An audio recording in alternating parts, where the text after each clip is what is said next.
I'm Kristen. I work at Grady Veterinary Hospital. I'm a vet assistant here, and this is Goldie, my dog. And we're going to talk to you today about a little bit of winter activities that you can do with your pet, and a little bit of winter tips as well.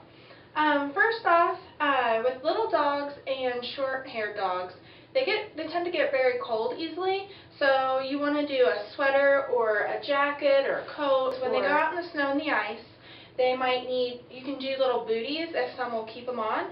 But when you come in, most importantly, they get ice and snow packed in between their paws.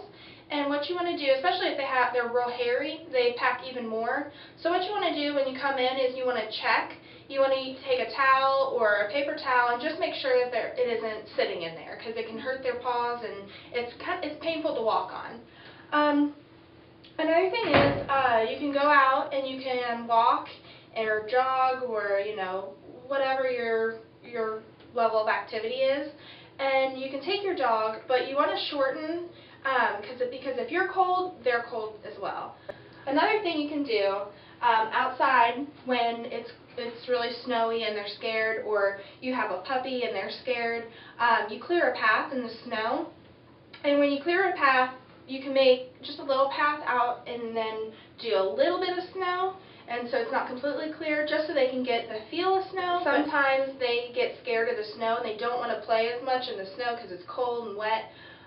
You can bring them inside, and I know it's not ideal to throw a ball inside, but you can get a small ball and roll it so they have to chase it, or you can fill the Kong with green beans or carrots. It's a healthier choice, and it cuts back on the calories.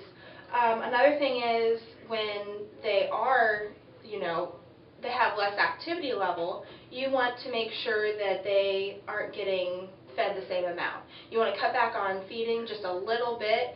And if they seem like they're starving, you can fill in with green beans. If you have an outside dog or an outside cat, you want to make sure that they have shelter and a warm place. You want to put an extra, like a really thick blanket in there to keep them warmer.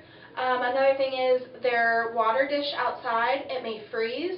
So they make these water dishes that are heated, and you just plug them in outside. So to keep your pet active, you can always hide treats around the house, roll the ball inside, shorten walks and jogs, and it's always great to keep them active in the winter. I know that they're not going to be as active as they are in the summer, but in order to keep your dog happy and healthy, keeping them active during the winter as well is a very good idea.